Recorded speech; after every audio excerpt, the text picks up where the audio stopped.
I'm Melissa Penney. I'm a bird enthusiast. I've had 90 species of birds visit my Edmonton backyard in the last 3 years, and I'm going to show you how you can also increase the biodiversity in your backyard.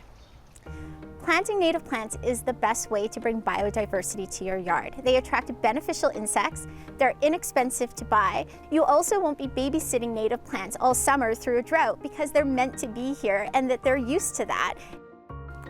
One of the ways you can increase biodiversity is by creating a brush pile. So I take twigs like this that blow off my trees, and I keep adding to the pile so that birds have a safe place to hide from predators and from roaming cats.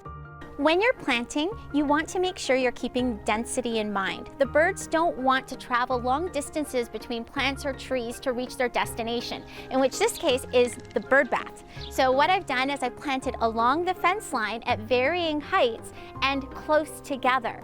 So we have small ground-loving plants, bigger perennials, shrubs, small trees, and then finally large trees like this elm.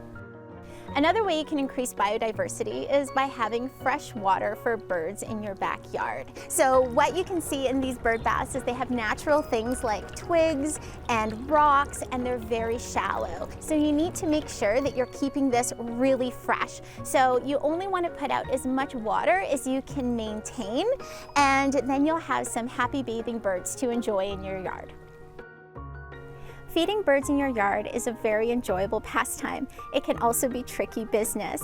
If you're just putting out a mixed food in a tray feeder, you're probably going to end up with an overwhelming amount of invasive species like house sparrows or European starlings. You might wonder why it would be an issue to feed invasive species. House sparrows and European starlings are also cavity nesters like a lot of our native birds, and they take away those cavities that are already at a premium in a city habitat. So what we want to make sure is we're keeping those populations down while bringing up our native bird population.